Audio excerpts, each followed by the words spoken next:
Un scientifique de la NASA détecte d'étranges rayons X dans une galaxie voisine. C'est peut-être la fusée à énergie nucléaire de quelqu'un. Seraient-ce les traces d'un vaisseau extraterrestre? Lâcher des bombes nucléaires par l'arrière et surfer sur l'onde. Ça demande une enquête approfondie. En 2010, l'observatoire Chandra détecte une signature à rayons X dans un amas de la galaxie voisine connu sous le nom de Petit Nuage de Magellan. Les astronomes pensent d'abord qu'il s'agit d'un pulsar. Un pulsar est une étoile à neutrons qui tourne sur elle-même et qui résulte de l'effondrement d'une énorme étoile. Quand l'étoile s'effondre, toute sa masse se retrouve concentrée dans une sphère minuscule, le pulsar. On parle d'un pulsar parce que quand cet objet très dense tourne sur lui-même, il émet des rayons X par pulsation. Mais ce soi-disant pulsar se comporte très bizarrement. Il met 18 minutes pour effectuer une rotation, soit bien plus que n'importe quel pulsar connu. Un pulsar avec une période de rotation de 18 minutes, c'est tout bonnement impossible. Nos données n'avaient ni queue ni tête. Si ce signal n'est pas un pulsar, alors de quoi s'agit-il? Quand on voit des radiations à haute énergie provenant de l'espace, on se dit que c'est peut-être la fusée à énergie nucléaire de quelqu'un. Une fusée à énergie nucléaire qui explose toutes les 18 minutes semble peu probable.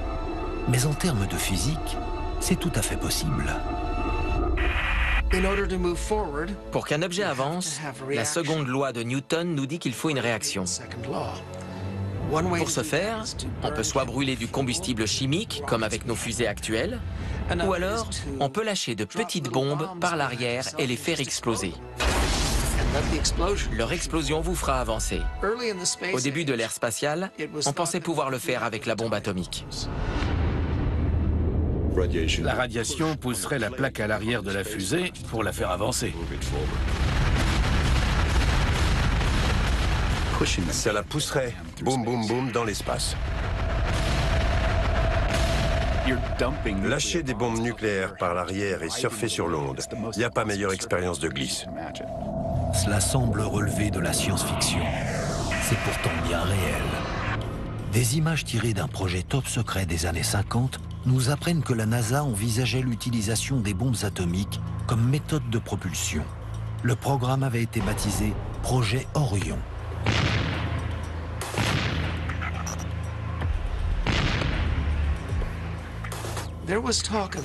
Ils avaient envisagé d'envoyer une colonie de la taille de l'Empire State Building sur Mars, grâce à des bombes atomiques.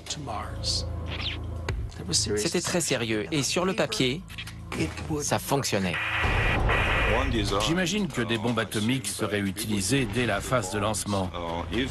Du coup, il y aurait plusieurs explosions nucléaires dans l'atmosphère.